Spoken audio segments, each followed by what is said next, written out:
you play in wide areas so you gain throw-ins, keep the ball in safe areas of the field, play up in wide areas, protecting a lead. These are just some things. Throw the ball down the wing, you know, for the throw-ins, try to gain, and then you might get a second throw-in because the defending knocks it out or whatever. The so bank shot. kind of down the line. vertical thinking, I think, sometimes. These are just thoughts. There's no right or wrong. You have, you know, the main defenders, backs and center mids, stay at home and be prepared to drop quickly, to drop off if they have to, if the opposition wins the ball. Hold possession up in corners if it's especially late in the attacking third. Keep it away from the goalkeeper. Here's a story, true story. We're playing away. We have a high-ranked team. We're 1-0 ahead, playing away in a tough place. What happens? You know, we're within 10 minutes left in the match. We're still attacking, but they have a dangerous player. The leading scorer in the league still plays for this team, and we should be in control of that match. We get agreed. One of the players playing in the MLS for a while had played for Merck, gets the ball down. We're within 5 minutes there. So he breaks through. All of a sudden, the anxious nature to try to get a second goal. You know, there's one player on their team that can relocate the ball 70 yards in one kick. And who's that? You've got to keep the ball away from the goalkeeper. The last thing you want to do is serve some floaty cross that he comes and gets with a minute left. So this is what happens. They're hungry to get number 2. He breaks away because they're pressing up. A little bit like, you know, like that situation. And you know, we're saying, don't cross it. Don't cross it. He crosses it. Goalkeeper gets it. We're within 10 seconds now. Takes it out to the edge of the box, boots it, punts it, right over our center back's head. I don't know why he's so high, how in the world that would happen. He's reliving it. It's all coming back. What happens? The forwards get level with him, takes away, he clips his heels, PK. Oh. PK. And he missed the penalty. Oh. You were waiting there for a little bit. And I laughed, and absolute truth. And Ian Russell, shouldn't say his name, is the guy who cried. He said, "I'll never cross a ball with a lead in 5 minutes ever again," because he heard about it later. You hold it up in corners. The one person that can change the whole game in an instant is put the ball right over everybody's head. So anyway, you learn.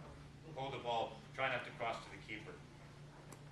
Use as much time as possible on restarts, subs. Every standard now. They have a lead, 92nd minute, make a change. You know, it's taking time off the clock. What's that? So making subs, you see that at all levels now.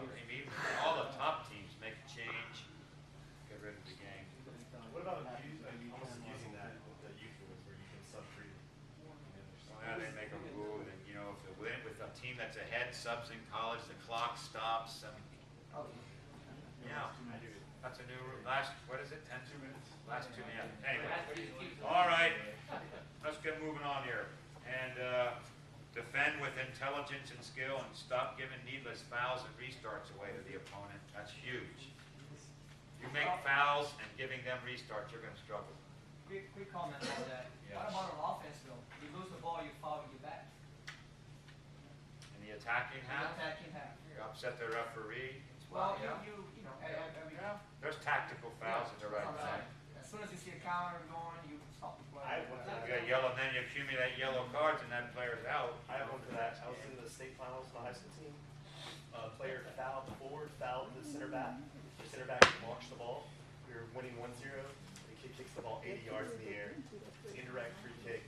Goalkeeper goes up in the air, tips it, and he scores. Yeah. High school. All right. Great. Yeah. You All right. wrap up, you doing a review on Yeah, the I'm just session? going to do a couple of things All right. before you give them that. Okay, guys, listen. Okay, all these things that we're talking about. The A license. Okay, you get topics like coaching men up, coaching men down, coaching with the lead, coaching while you're down.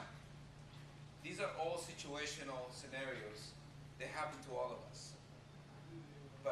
and we call it managing the game. You need to learn to manage the game. And I know, because I coach youth, and I always go against coaches, that it happens. And all of a sudden, in the game, they're making up shit.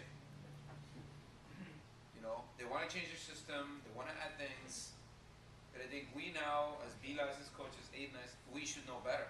These are things you need to work on in practice. You need to create scenarios and practice them, so that if things like this happen, you lose a player, you lose a forward, whatever you have.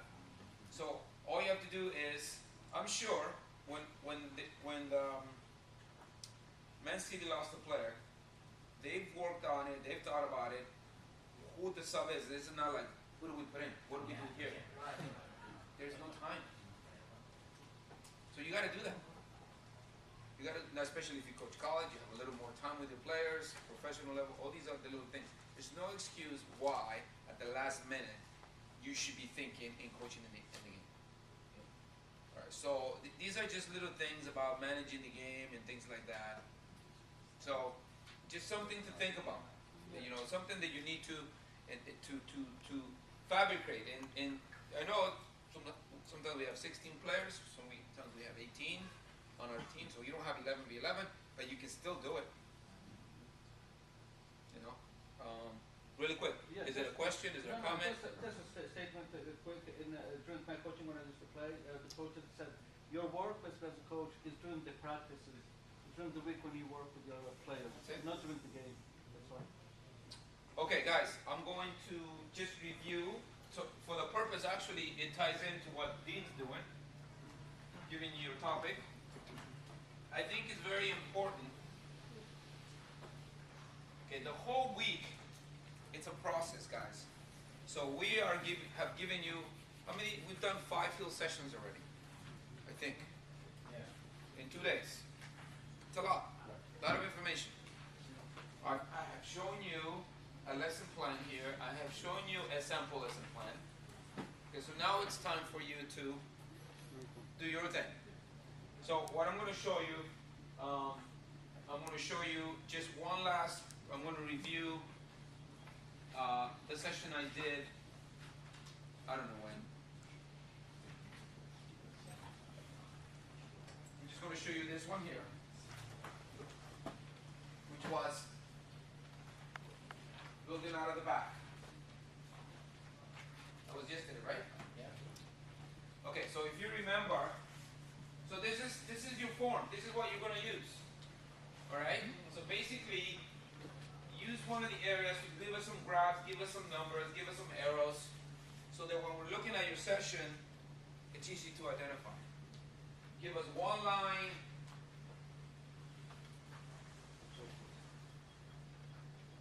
Objectives. All right, real simple.